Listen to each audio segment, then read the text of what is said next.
Bonjour. Alors aujourd'hui, on va parler de l'entrepreneuriat en Suisse. Comment se débrouiller, comment arriver à créer une entreprise, comment trouver son chemin dans l'entrepreneuriat en Suisse, qui n'est pas si facile que ça. Même si vous avez vu des youtubeurs arriver et dire voilà, moi j'ai fait fortune, j'ai fait ci, j'ai fait ça, j'ai changé justement de conditions de vie en venant en Suisse, mais il est aussi possible, il est aussi possible on va dire pas d'immigrer, mais de bouger en Suisse pour aussi créer son entreprise. Donc on va voir tous ces bons côtés-là. Alors justement, venu d'un Suisse, je vais vous donner justement mon point de vue, des choses à ne pas faire, des choses à faire, des petites anecdotes, parce qu'on peut venir de l'étranger, avoir l'envie de tout rafler, mais il y a certains codes à avoir en Suisse, justement pour décrocher des partenariats, pour décrocher des contrats, pour décrocher même du réseautage. Et c'est tous ces petites anecdotes que je vais vous révéler sur cette vidéo. Alors d'après l'OMPI, ces 12 dernières années, la Suisse est leader dans les innovations et dans la création de start-up. Donc on va voir justement le pourquoi. Pourquoi en fait il est bien justement de créer des projets et des entreprises en Suisse. Il n'y a pas forcément qu'à Dubaï qu'on peut bien vivre justement avec son entreprise. Il y a encore d'autres villes et endroits dans le monde où on peut prospérer dans l'entrepreneuriat. Mais en Suisse, il y a ce côté, pourquoi j'avais déjà dit dans une des vidéos, où il y a ce côté avec les étudiants qui font qu'en fait, c'est pour ça qu'on a ces statistiques avec à peu près 10% d'augmentation chaque année de start-up qui émergent justement des universités, que ce soit à Genève, à Lausanne,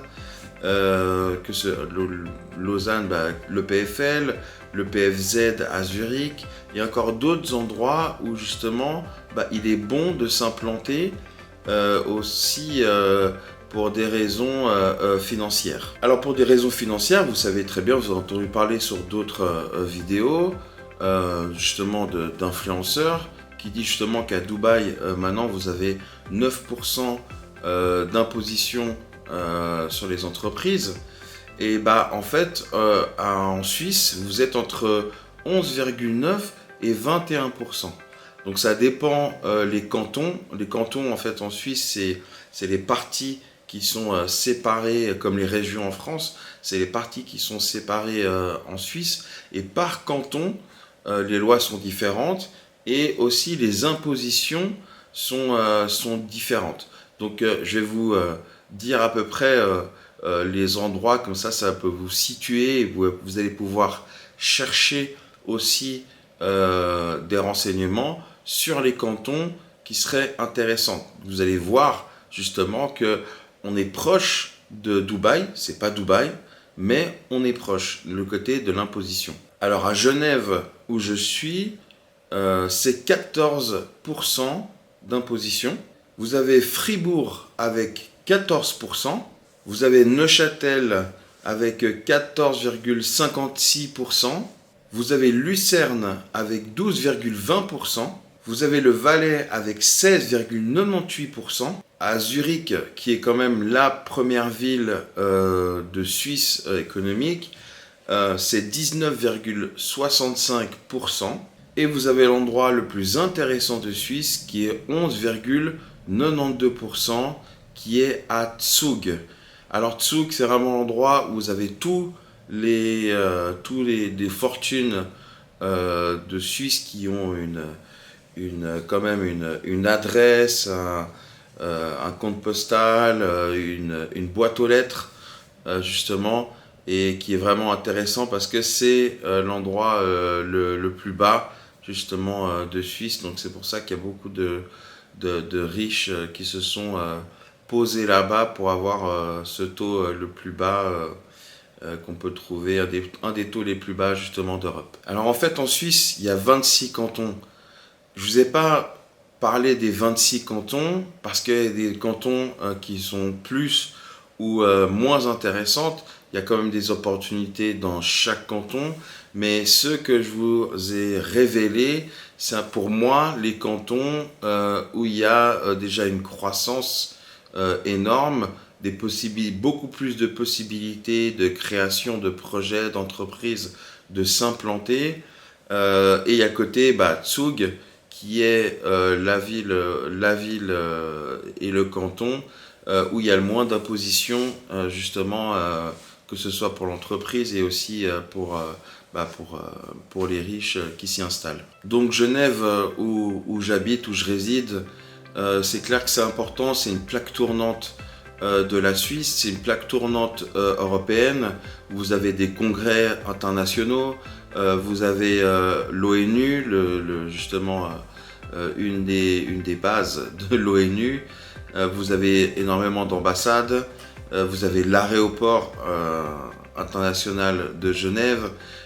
Donc c'est ce qui fait qu'il y a du monde qui gravite autour. Vous avez le CERN, qui est le centre justement de recherche européen, où il y a énormément de projets qui sont créés innovants. Internet a été créé justement au CERN. Il y a énormément de choses qui se créent là-bas. C'est un pôle vraiment d'innovation et de recherche. Donc tous ceux qui sont dans ce domaine de la recherche scientifique, la recherche d'innovation, sont forcément obligés d'avoir un pied tout près de Genève. Donc c'est très attractif. L'immobilier monte chaque année. Au niveau de l'investissement, c'est super rentable. C'est pour ça aussi qu'il y a beaucoup... on est juste à côté de la France. Donc il y a beaucoup justement de gens qui s'installent autour, qui deviennent, on appelle ça, frontaliers, et qui viennent travailler, qui passent la frontière tous les jours pour venir travailler. Donc il y a ce côté où il y a beaucoup aussi de gens justement qui habitent en France, donc qui sont frontaliers, mais qui ont aussi un commerce qui crée justement une entreprise sur Genève. Donc ils ont le côté à gagner leur argent et à côté en moins dépenser justement et habiter justement de l'autre côté de la frontière. Donc quand vous êtes européen, vaut mieux faire ça déjà dès le début et pas forcément si vous avez l'occasion de vous y installer, de demander un permis résidentiel. Donc ça c'est toujours c'est toujours mieux aussi. Mais il y en a qui font le choix d'attendre justement de cumuler des biens pour pouvoir après résider s'ils veulent ou non justement en Suisse. Après, il y a deux endroits qui est justement le canton de Vaud que j'ai pas parlé avant, mais aussi qui est une plaque tournante de l'innovation, surtout grâce à l'EPFL, qui est justement une haute école de recherche. Il y a plein de métiers qui tournent autour de spécifications, qui tournent autour de l'EPFL, où justement les étudiants qui font de la recherche en tout genre s'y installent et qui font qu'ils ont l'opportunité aussi de créer leur entreprise à l'intérieur de cette haute école, parce qu'à l'intérieur ils ont un système aussi de filtrer justement les bons profils, de filtrer les bons projets pour amener après à créer sa start-up et espérer décrocher des financements, des levées de fonds. Donc c'est quand même un endroit pour, en tout cas la Suisse romande, où il faut être, si par exemple vous êtes jeune étudiant et que vos parents puissent vous payer justement des hautes études avec un fort potentiel de créer son entreprise, il faut aller à l'EPFL. Ça c'est évident. C'est quand même un bon accompagnement de ce côté-là. C'est pas sûr parce que il y a ce côté où vous êtes enfermé dans une bulle d'étudiants, vous n'avez pas forcément la réalité de la vie entrepreneuriat à l'extérieur, dans la vie réelle. Vous êtes très chouchouté pour que votre projet déjà se réalise, mais c'est surtout dans l'intérêt de l'école. Ça fait la réputation de l'école. Vous, après, si vous avez une levée de fonds, vous allez devoir partager cette levée de fonds avec l'école, avec l'institution justement autour. Donc c'est pour ça que dans une vidéo, j'ai dit vaut mieux prendre le meilleur de l'école et après créer son truc à côté, être maître justement de son capital, être maître de son projet, que tout miser sur une école qui va forcément prendre quelque chose derrière. Donc tout mérite salaire, mais d'un côté, imaginez le nombre d'étudiants que vous avez dans ces écoles. Donc vous n'avez pas forcément une prise en charge justement des étudiants qui est optimale et qui fait que qu'on vous accompagne et qu'on vous prépare à la vraie vie de l'entrepreneuriat. C'est une opportunité d'avoir des chercheurs, d'avoir des gens, des professeurs qui vous disent voilà, qu'est-ce qui est réalisable, mais ils ont une vision aussi très suisse par rapport à ce que attendent les levées de fonds, parce que en Suisse, faire une levée de fonds, vous avez des groupes financiers qui sont derrière, et c'est des groupes qui prennent pas de risques. Et ça, on va en parler juste après. Après, j'ai parlé de Fribourg. Pourquoi Fribourg? Parce qu'en fait, il y a eu récemment, en tout cas en Suisse, on sait qu'il y avait une annonce où il y a le groupe Rolex qui vont ouvrir un nouveau bâtiment, donc usine, bureau et tout. Donc c'est quand même beaucoup d'emplois qui vont être déployés, et c'est Rolex, donc c'est quand même c'est des hauts salaires, c'est un cadre justement qui fait que ça va faire monter aussi le canton et tout ce qui gravite autour. Donc c'est pas quelques personnes qui s'y installent, c'est quand même tout un groupe et énormément de postes. Donc à ce côté où il y a des opportunités, il y a le loyer, il y a la vente immobilière qui augmente. Donc il y a le côté de l'investissement de l'immobilier qui est très intéressant. Il y a beaucoup en plus de gens qui s'y penchent. Il y a le côté où justement vous pouvez créer des petits commerces en tout genre, des restaurants, des cafés. Il y a déjà la ville elle-même de Fribourg, mais je pense qu'il y a aussi beaucoup d'opportunités à créer des choses autour de l'horlogerie, vu que Rolex s'installe à côté. Il y a le côté n'importe, financier. Il y a beaucoup de possibilités que je vous laisserai prendre l'initiative de vous renseigner sur la zone de Fribourg. Alors après, on est sur Zurich. Zurich qui est un peu la capitale économique de Suisse. C'est là qu'il y a énormément de grands groupes d'entreprises comme Migros, qui est un peu l'équivalent, si jamais vous êtes français, l'équivalent justement de Leclerc ou voilà, au Carrefour, je crois. Il y a ce côté-là en Suisse, nous on a Migros et c'est un peu une de ces images, ces icônes qu'on peut avoir en Suisse. Souvent les sièges se trouvent soit à Genève, soit à Zurich. Donc c'est aussi un endroit important. Il y a aussi un aéroport international qui est beaucoup plus grand aussi que celui de Genève. Tout est un peu plus grand. Il y a quand même quelques plus grands buildings. Il y a un des seuls gratte-ciel de Suisse et à Zurich. Moi j'aime beaucoup cette ville. On parle suisse-allemand, donc suisse-allemand, allemand, anglais. On ne parle pas français, même si les Suisses allemands, beaucoup ont appris aussi à l'école. Donc il y en a beaucoup qui parlent et qui comprennent donc le français. Mais principalement, vous parlez en anglais à Zurich, ou après le suisse-allemand, qui est une langue très spécifique, parce que c'est un dérivé de l'allemand, c'est pas de l'allemand à 100%. Mais là, vous avez un siège vraiment d'innovation, un pôle c'est où vous avez par exemple Google. Google a son siège maintenant justement à Zurich. C'est là où dernièrement justement Gemini, l'IA, a été créée de Google.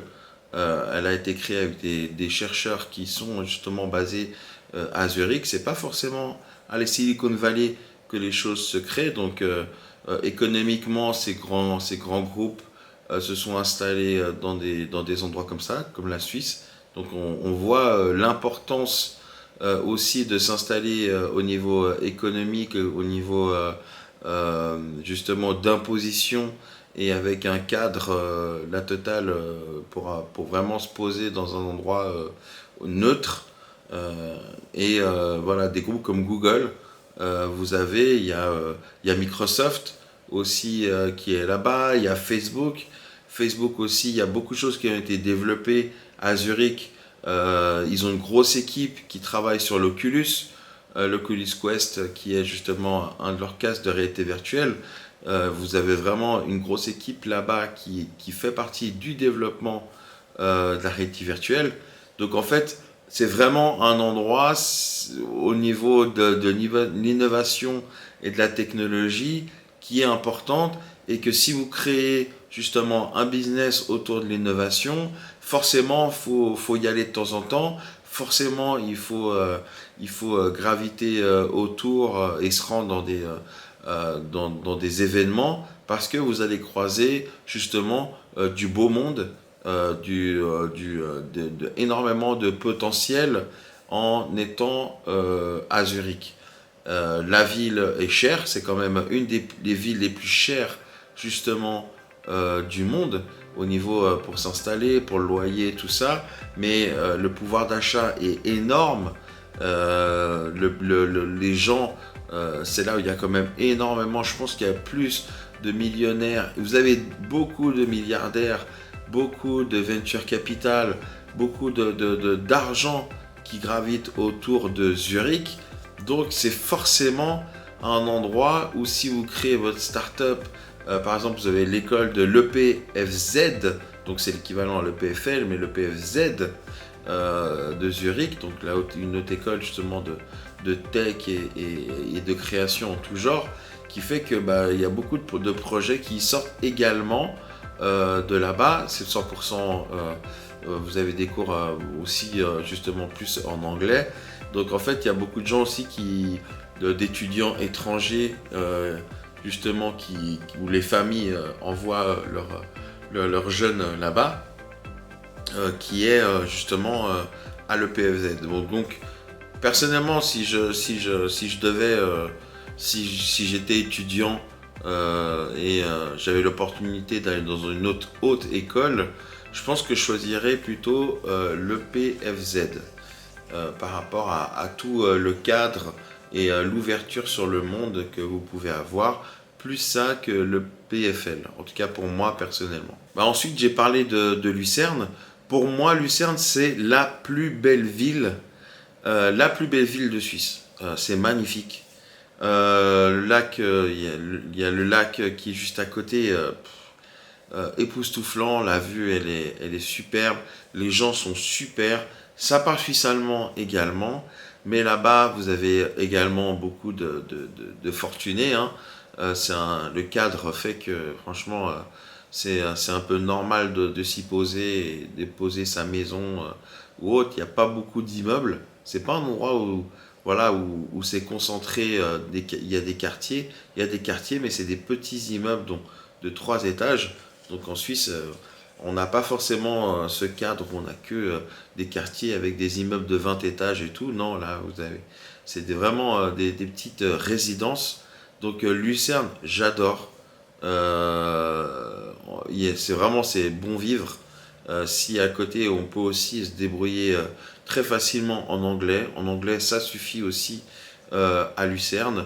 Après, en création d'entreprise, il y a énormément d'opportunités. Je pense autour du tourisme, il y a quand même des lieux importants, phares du tourisme, où il y a beaucoup d'étrangers qui y passent. Les tours avec tout ce qui est asiatique du Moyen-Orient passe forcément par Lucerne. Donc Lucerne, pour moi, vraiment, il y a des choses à faire. Il y a pas, moi, voilà, j'ai vécu 3 ans là-bas et franchement, il y a beaucoup de choses à développer autour du tourisme, autour de la création au niveau ouais, du côté des restaurants, du côté euh,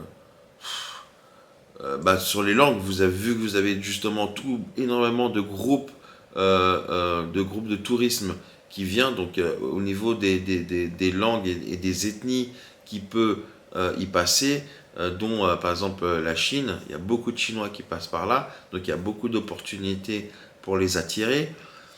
Vraiment, Lucerne, pour moi, c'est vraiment un banger. C'est vraiment quelque chose qu'il faut y creuser, il faut y aller sur place pour voir, vous rendre compte du potentiel énorme. Vous avez des hôtels incroyables, hein, de renommée, qui sont là-bas. Il y a le côté aussi de la création musicale, le côté de la musique classique avec le KKL, qui est un grand centre d'opéra aussi. Non, il y a une grande gare qui relie tout, hein, qui relie Zurich, à peu près 1 heure de trajet à Zurich. Donc vous n'êtes pas loin de Zurich, qui est quand même un endroit que je dis, le poumon économique. Donc il y a aussi beaucoup de gens qui préfèrent vivre à Lucerne et travailler après à Zurich.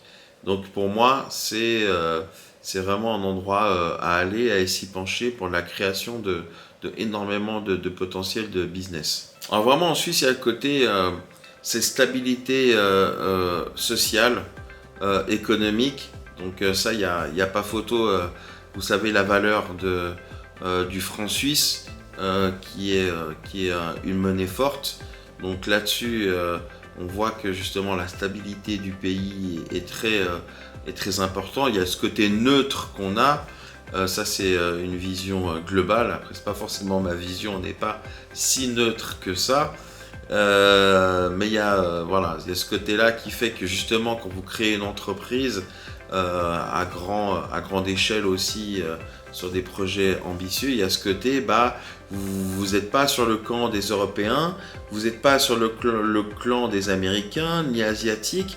Donc d'être dans cette neutralité, vous pouvez créer vraiment des projets qui sont des fois délicats. Donc sur des sujets, ça peut être des sujets vraiment qui font que, ouais, la protection des données, j'ai pas envie de faire confiance aux Américains, j'ai pas envie de faire confiance aux Français et autres par rapport aux données de mon projet. En étant en Suisse, ça fait que vous êtes dans une neutralité et ça convient à n'importe quel pays de faire du deal avec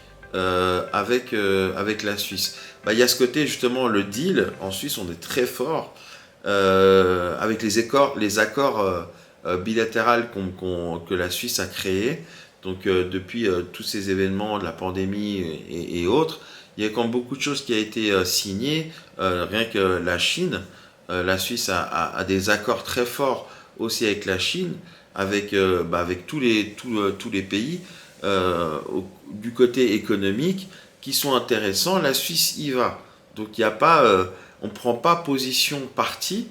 Ça, c'est le côté fort de la Suisse, donc ce qui fait que on peut justement tirer du bon dans le pays où on est, ou le pays où on veut aussi développer son business, tout en restant justement en Suisse. En Suisse, voilà, moi je suis sur des projets où j'ai l'idée justement de faire grandir l'entreprise et de m'implanter justement en Suisse, de m'implanter en Chine, parce que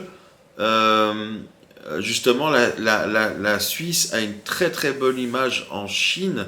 C'est justement un côté où les gens se disent, ah mais la Chine c'est carré, vous êtes quand même un pays qui gagne beaucoup, vous êtes classé comme un des pays les plus riches du monde.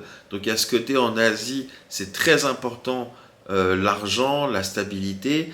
Et venant de Suisse et avoir un historique aussi de création, ça fait 3 ans que vous existez, de s'implanter en Chine, ça rassure les Chinois de se dire ouais, une entreprise suisse qui vient chez nous avec un historique de stabilité dans son pays, c'est quand même une valeur sûre. Donc il y a ce côté aussi pourquoi je me suis pas j'ai pas bougé ailleurs pour faire mes entreprises. J'ai préféré le faire ici, rester ici. C'est ce côté où parce que j'ai envie de m'exporter justement en Chine parce qu'on sait que la Chine c'est quand même un futur, c'est un présent et surtout un futur d'innovation. Et ça, on reviendra également. Je vous montrerai aussi le côté de la Chine parce que je m'y rends de temps en temps pour le business. Donc, on ira, on fera un vlog de ce côté-là. Ça, on reviendra sur le côté de la Chine. Donc, il y a ce côté stabilité justement sociale. On n'a pas, alors on n'a pas de quartier. Ça craint pas. C'est pas un endroit si dangereux que ça, la Suisse, dans l'ensemble, c'est vrai. Ça veut pas dire que il n'y a pas d'agression, ça veut pas dire que voilà, vous êtes pas trop dérangé, parce qu'en Suisse, on a ce côté, on est droit, un peu le côté allemand, donc on reste droit, l'autorité aussi, voilà, quand vous faites quelque chose, les amendes, vous la sentez passer, hein. C'est pas des petites amendes.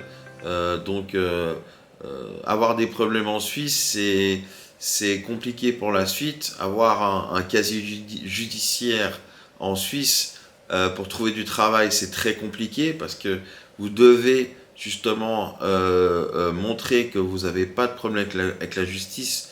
Des fois, dans beaucoup de boulots, des fois qui n'ont rien à voir. Mais il y a un côté, si vous avez un casier, vous ne trouvez pas de travail. Donc il y a ce côté aussi, si vous avez un profil aussi atypique, pour faire du business, vaut mieux être très discret parce que on n'aime pas ce côté-là. On reste, voilà, on doit rester justement pur de ce côté. Donc le côté un peu sécurité en Suisse est très au sérieux. Les lois sont différentes justement au niveau de la sécurité. Donc c'est pas pour rien qu'en Suisse justement il y a beaucoup de stars qui viennent parce qu'on a cette éducation de voilà, excusez-moi du terme, mais de s'en foutre des stars. Parce qu'on croise, il y a énormément de riches et de stars qui passent. Donc si une star passe, on n'est pas là à sortir notre appareil photo pour faire une photo et obligatoirement aller vers ces stars pour avoir un autographe. On la voit de loin, ok, on l'a vu et on s'en fout, on passe à autre chose parce que derrière on a notre vie. Donc il y a ce côté où ils aiment bien, les stars aiment bien, les gens qui ont de l'argent aiment bien venir en Suisse parce qu'ils ne sont pas dérangés. Et je pense qu'il y a le côté aussi de youtubeurs. Même si on peut les voir sur les réseaux sociaux, même sur les croises en Suisse, on s'en fout. En fait, si on a déjà vu énormément de stars, les youtubeurs, c'est pareil. Donc, pour ceux qui veulent justement déménager, être dans un coin, être au centre de l'Europe et en même temps être dans un endroit discret, en Suisse, vous allez vraiment avoir ce côté de la discrétion. Après aussi, le bon côté de créer sa boîte ici, c'est la main-d'œuvre. La main-d'œuvre de qualité, donc l'éducation, on sait que l'éducation en Suisse est très très réputée. Ces écoles publiques justement amènent à des boulots, des jobs de qualité. Les boulots ici amènent quelque chose justement de qualité, une main-d'œuvre de qualité en Suisse, et vous pouvez justement trouver des profils avec une expérience et des études, des MBA, des bachelors, des masters vraiment réputés et reconnus mondialement. Donc derrière des chercheurs, des développeurs avec des expériences dans des grandes boîtes, vu qu'en Suisse on a énormément d'entreprises mondiales qui ont leur siège, donc ils ont forcément fait des stages, ils ont forcément graviter autour de ces écoles, ce qui fait aussi monter, quand vous faites des levées de fonds, le côté aussi, si vous montrez votre équipe ou avec qui vous collaborez, derrière, généralement, le CV des gens avec qui vous allez employer ou travailler, ont forcément des gros noms derrière, ou des gros papiers qui sont reconnus, surtout reconnus mondialement. Mais après, qui dit reconnu mondialement, dit quand même cher. Donc à ce côté, faites attention, parce que créer justement son équipe, son entreprise en Suisse, les salaires justement sont hauts. Donc faire une petite start-up, il y a ce côté où il faut se dire que pas forcément, on va pas forcément vous suivre. Ça, on commence à rentrer un peu dans le côté ennuyeux et pénible de l'entrepreneuriat en Suisse. Vu qu'on a un super salaire, il n'y a pas beaucoup de Suisses qui veulent entreprendre. Ça leur suffit d'avoir un salaire. Voilà, on a des salaires entre, en moyenne, entre 4500 euros jusqu'à même des 18 000 euros. Donc, en ayant des salaires plus hauts, moi j'ai eu plein de connaissances qui déjà à 20 ans, 25 ans, gagnent 11 000 euros par mois, et juste en étant salarié. Donc imaginez-vous lui dire de prendre un risque et aller dans l'entrepreneuriat et monter une start-up, quand en fait il a ses 11 000 et ça lui suffit, il voyage, il fait tout ce qu'il a envie. Donc à ce côté, il faut être conscient que quand vous créez votre entreprise en Suisse, d'avoir votre équipe, il n'y a pas beaucoup de gens qui vont vous suivre, il n'y a pas beaucoup de gens qui vont croire, parce que pour nous, la création d'entreprise, c'est trop risqué. Il y a ce côté, on appelle ça, c'est pas assez tangible, c'est pas assez concret, et les Suisses sont plutôt à vous suivre au moment où vous avez démarré, au moment où vous avez vous émergez et tout le monde parle de vous. Ils vont dire, voilà, là c'est stable, je suis prêt à venir dans ta création et tout, ça a l'air intéressant. Et c'est pas forcément là que c'est intéressant. Justement, vous avez envie peut-être de bouger, d'avoir de la main d'œuvre d'ailleurs, et même le côté après relationnel. Moi, je trouve très dur ce côté-là, parce que les gens vous suivent pas du tout. Il y a vraiment pas. Je pense que ce qui est très dur en Suisse, c'est ce côté-là. C'est ce côté, on est vraiment seul. On se sent vraiment seul. Vraiment. Le fait d'en parler à votre connaissance, je suis suisse, j'ai grandi avec énormément de monde, mais les gens, du moment qu'on n'arrive pas au bout de son projet, qu'on est à la création, mais il n'y a vraiment personne. Et plus le temps passe, et plus votre cercle amical s'éloigne, parce que justement, les gens ils disent, de toute façon, il y en a très peu qui réussissent, donc voilà, quand il aura fini son délire, il va revenir à la raison. C'est un peu ce côté-là.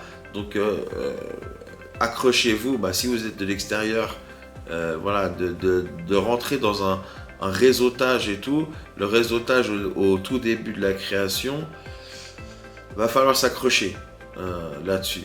Donc vous allez être seul, vous allez rester seul, mais après c'est clair que quand vous allez réussir, quand vous allez démarrer, que votre projet avance, les Suisses sont très opportunistes de ce côté.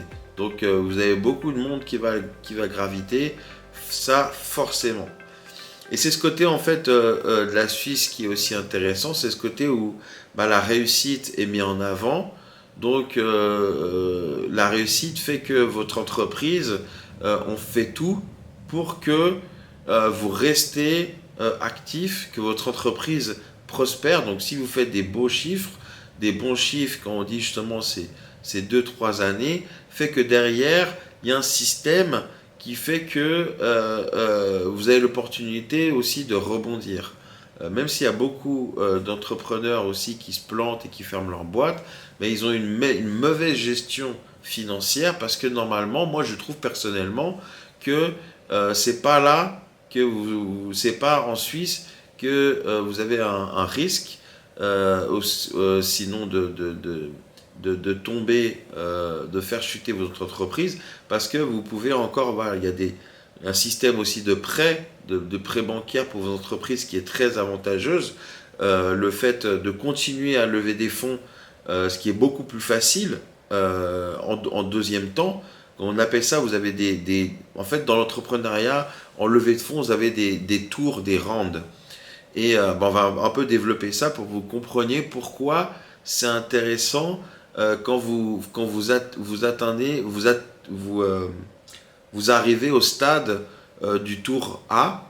Et on va parler des tours justement avant, qui est le pré-seed. Alors le pré-seed, c'est le capital d'amorçage, c'est l'argent qu'on va lever pour pouvoir officialiser l'entreprise, l'enregistrer au registre du commerce, d'avoir les premiers fonds de roulement pour faire tourner la boîte, les premiers salaires, les loyers, tout ce qui va être vraiment au début de la structure de l'entreprise. Après, il y a des montants plus ou moins élevés qui font que vous pouvez déjà commencer à lancer la structure du produit. Ça, c'est la première étape. Après, vous avez le tour du seed. Donc, ça vraiment le premier tour de table des investisseurs qui va permettre de lancer vraiment concrètement votre produit, votre business, dont vraiment le cœur, qui va un peu donner, vous allez pouvoir faire un prototype, vous allez pouvoir vraiment structurer votre produit, moins la base de l'équipe, mais surtout le produit, le mettre en avant, vraiment faire une belle présentation pour qu'après il y a d'autres tours de table qui arrivent par la suite. Donc le seed, c'est une levée quand même beaucoup plus élevée, donc ça peut atteindre, on peut atteindre facilement quand même les 3 millions en seed, ce qui va aussi donner la valeur de l'entreprise pour les prochains tours. Donc c'est là où il y a quand même beaucoup d'investisseurs qui rentrent, parce que il y a déjà une communication derrière l'entreprise, derrière la start-up, qui va faire qu'il y a un potentiel fort ou moins fort des retombées plus tard, des gens qui veulent réinvestir derrière, qui veulent faire grandir ce produit. Donc il y a un vrai tour de marketing en même temps à l'intérieur. Donc c'est un moment très important pour l'entreprise. Et c'est ce qui fait que en Suisse, ils sont beaucoup plus tendance à investir dans le seed et pas dans le pré-seed, parce que dans le pré-seed, on est vraiment sur du capital risque, et les Suisses ont vraiment une culture du risque très peu élevée, donc prennent vraiment pas de risque, et c'est très dur de lever des fonds en Suisse en pré-seed.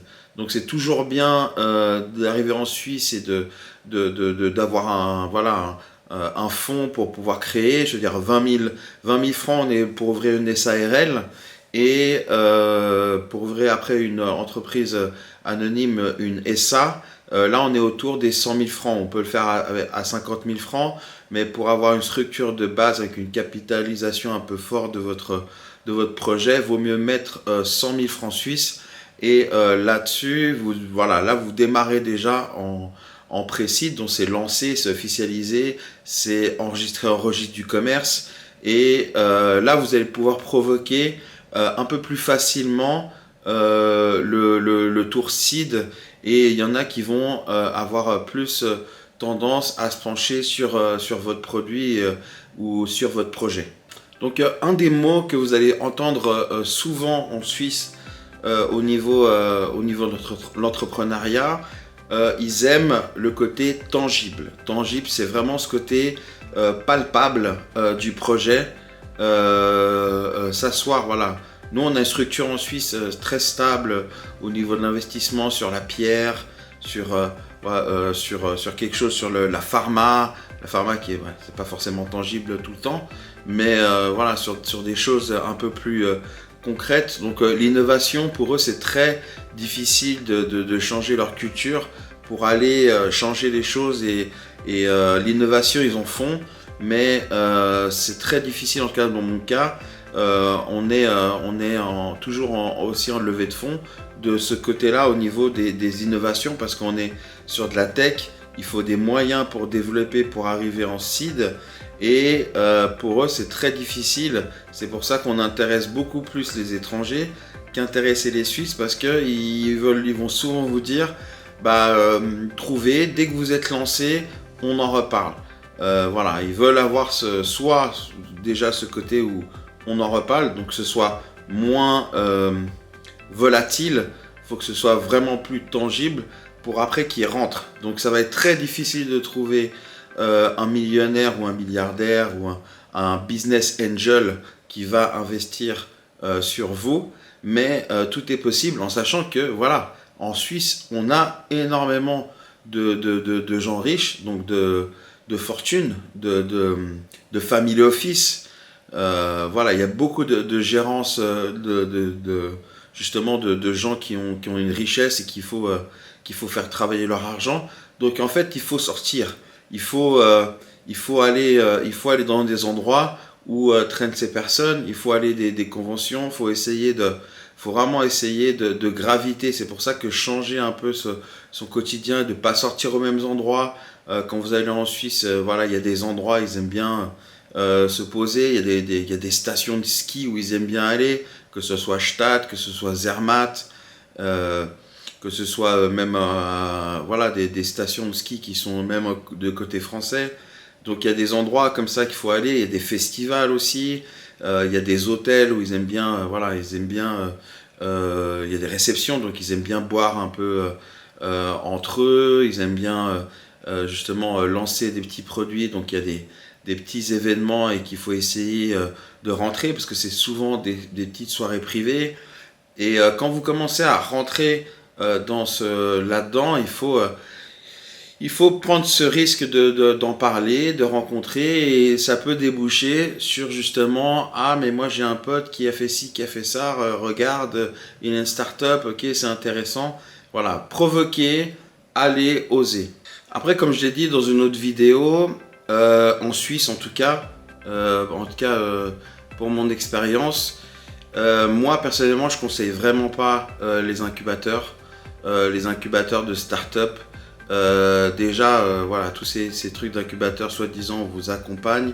Il y a aussi une part qui est prise soit sur le capital, soit une grosse somme qui demande à l'inscription. Il faut savoir qu'en Suisse, tout est payant. Donc, l'enregistrement, chaque papier que vous faites est payant. Chaque cours est payant. Rien n'est gratuit. En Suisse, rien n'est gratuit. Donc il faut quand même avoir un budget quand vous vous lancez dans l'entrepreneuriat en Suisse, parce que chaque papier, chaque mesure, chaque étape est payante et il n'y a aucune garantie de remboursement. Donc ils peuvent avoir des sortes, comme tu dis, comme on a dit avant, des sortes d'incubateurs, des gens qui vont examiner votre projet. Mais ils disent bien, si on l'aime pas, on vous dit que c'est pas intéressant, mais on vous rembourse pas. Donc, faites vraiment, réfléchissez bien à ce que vous faites, en sachant, voilà, vérifiez aussi que vous pouvez, voilà, qu'il y a bien marqué confidentialité, qu'ils vont pas recopier votre projet, qu'ils vont pas leur filer à quelqu'un d'autre. C'est pour ça que moi, le truc des coworking en Suisse, il y en a, il y a des endroits intéressants pour rencontrer des gens. Mais en Suisse, c'est vraiment un endroit, les gens, moi j'ai trouvé très copieurs, très opportunistes, très voleurs de ce côté-là d'idées. C'est comme s'ils n'avaient pas d'idées et ils vont à des endroits pour essayer de voler une idée et pour la faire derrière. C'est en tout cas de ma part, vraiment de mon expérience, en Suisse, on a cette image des Suisses très gentils, très cool. Ouais, ils sont très polis, oui, super. Mais non, le Suisse est très dangereux et très, comment dire ça, à la négociation est très dur. Donc quand il va avoir les négociations avec les investisseurs, c'est pas aussi, ils sont pas aussi tendres que ça. Peut-être que vous avez vu dans les émissions qui veut être mon investisseur et tous ces trucs.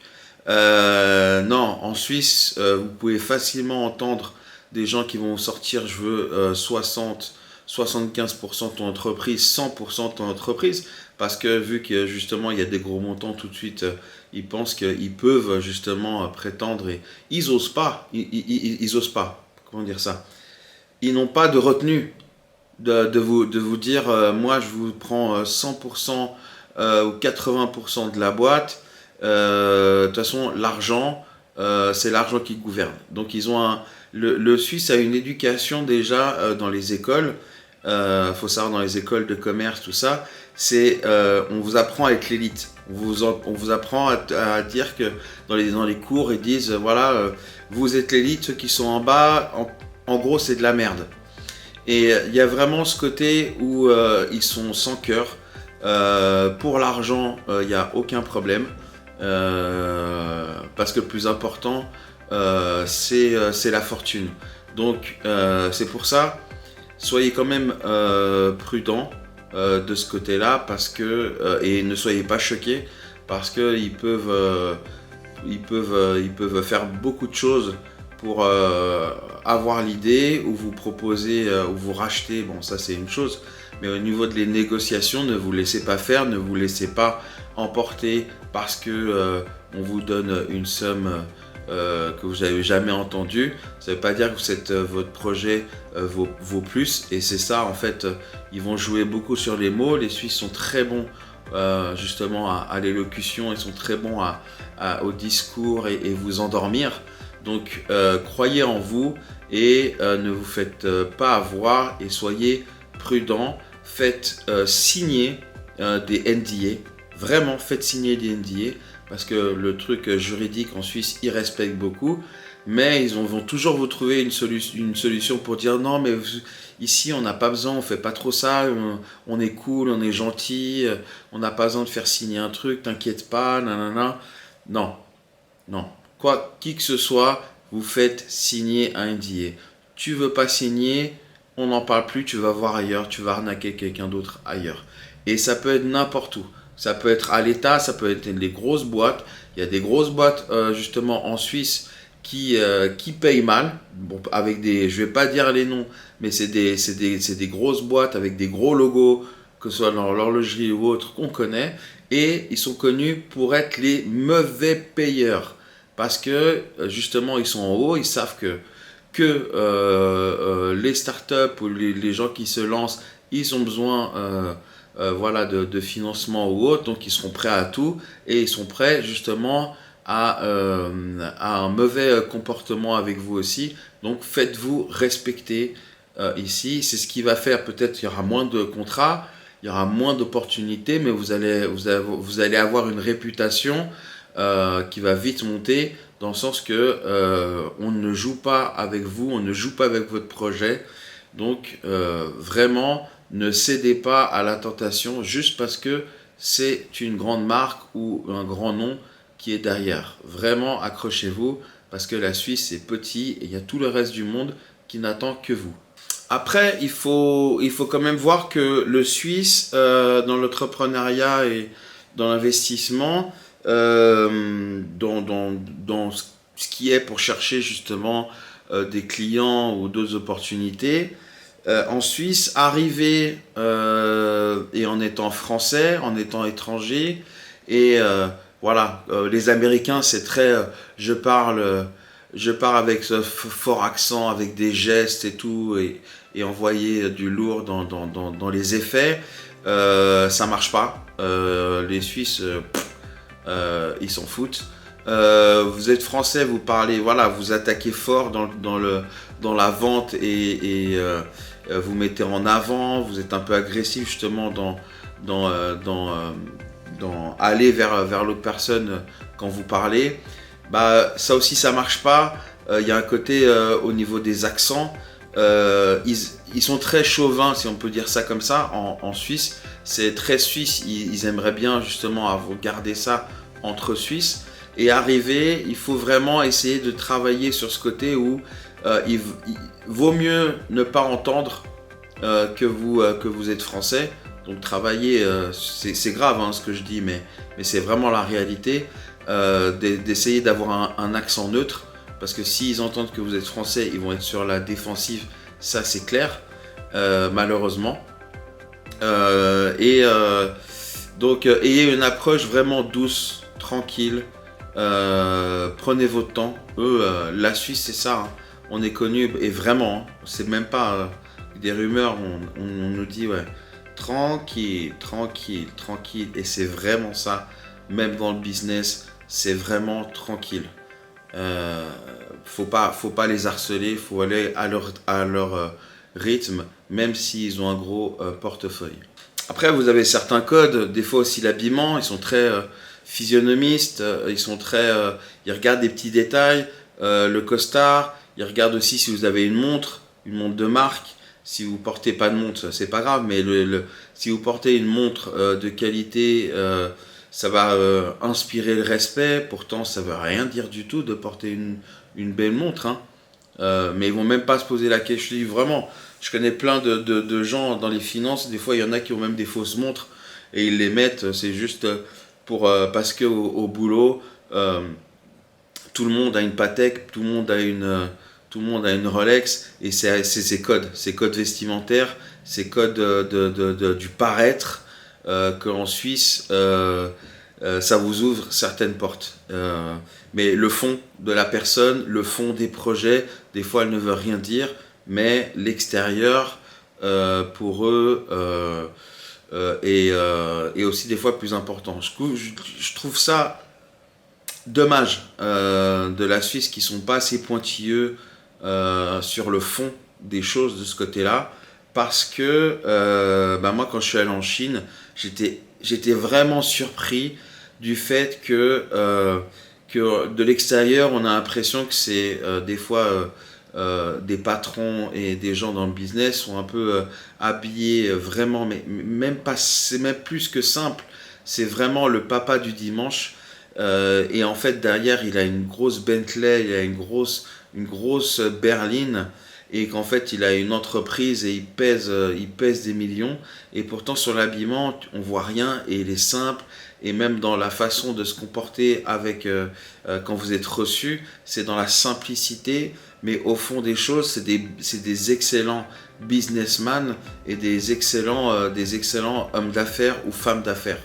Moi j'ai beaucoup été touché par la Chine comparé à la Suisse de ce côté-là. J'ai vraiment été surpris, et c'est pas pour rien que la Chine est à ce niveau-là, et je pense que la Suisse devrait un peu plus prendre exemple des fois sur les autres, s'ouvrir pour voir que le superficiel ça ne fait pas tout, et il ne faut pas croire n'importe qui et n'importe quoi. Donc là je vais plutôt vous donner des indices, des opportunités à voir. J'ai remarqué vraiment que la Suisse est vraiment en retard sur les innovations, sur les projets osés. Là on parle de ChatGPT, on parle de IA, on parle de robotique, on parle de fintech. Il y a vraiment des choses où les Suisses déjà prennent du temps, ils attendent qu'il y a une vague vraiment pour aller, donc blockchain, crypto, tout ça. Et, ils sont méfiants en même temps. La montée de la crypto fait que ils y vont, mais ils y vont un peu n'importe comment. Et en moyenne, on a quand même une moyenne impressionnante de gens qui se sont fait voler dans la crypto. On a une moyenne d'à peu près de 100 000 francs suisses en moyenne sur les gens qui se font arnaquer. Donc c'est des montants quand même considérables. On n'est pas en dessous des 100 000 francs. C'est vraiment une moyenne énorme de personnes qui se font arnaquer. Donc on a vraiment ce truc où ils peuvent croire n'importe quoi, et c'est dommage. Donc si vraiment vous avez un business où vous arrivez à rassurer, vous arrivez à être honnête, vous arrivez à accompagner, les Suisses n'ont pas de problème au niveau de sortir justement de l'argent pour se former. Donc voilà, les opportunités de formation en ligne, de formation aussi en privé, donc la formation en consulting, c'est aussi des choses qui vont marcher parce qu'il y a des budgets par entreprise en Suisse, c'est très respecté de ce côté-là où les entreprises sortent. Moi, j'étais avant à l'aéroport et on avait à peu près 1500 à 2000 francs suisses de financement par année, sans compter le financement que des fois aussi l'État donne à tout citoyen. Il y a vraiment un côté où dans l'entreprise, ils sortent les moyens pour que l'employé soit de plus en plus compétent et reçoit de plus en plus de skills. Donc il faut vraiment penser de ce côté-là où il y a des grosses opportunités. Après, vous avez aussi des opportunités dans l'énergie nouvelle, tout ce qui est, pas éolienne, mais avec les panneaux solaires. Il y a un manque de main-d'œuvre, il y a un manque pas de services, mais d'opportunités et de choses justement pour d'entreprises qui peuvent fournir du service dans le solaire. L'immobilier, il y a toujours des opportunités en Suisse et il y en aura, je pense, toujours. L'horlogerie, tout ça. Il y a plein de concepts à faire dans tous les domaines, dans la restauration, dans le service, dans le tourisme. Justement, en Suisse, ça commence à revenir fort. Les pays asiatiques, les pays du Moyen-Orient sont en train d'arriver et c'est pas dans nos cultures vraiment de formation aussi en étant... on va pas être guide touristique. Je pense que j'ai jamais entendu quelqu'un de chez nous à l'école dire tu veux faire quoi plus tard, guide touristique. Donc il y a vraiment des choses, des petits concepts à créer parce que vraiment il y a beaucoup de choses et il faut venir en Suisse pour vous rendre compte de ces opportunités-là et après construire un projet et s'y installer pour essayer de vraiment lancer vos idées. Donc voilà à peu près les opportunités qu'il peut avoir justement et tout ce qui se passe un peu autour de l'entrepreneuriat en Suisse. Il y a encore beaucoup de choses.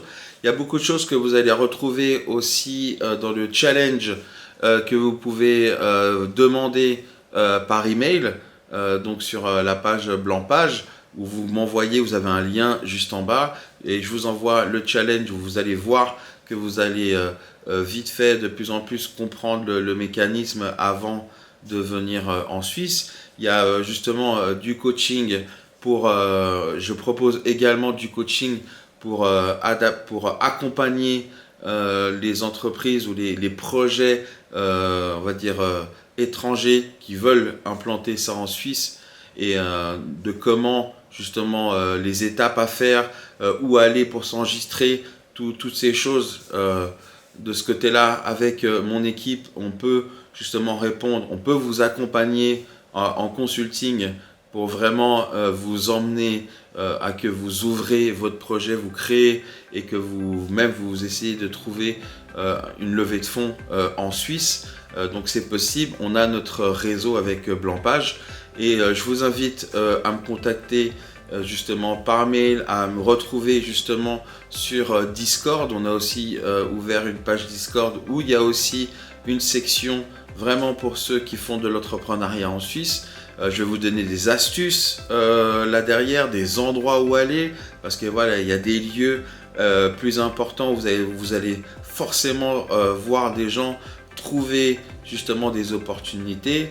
En étant suisse et avoir vécu ces 40 années en Suisse, font que justement je connais, j'ai mon réseau et je connais les endroits importants.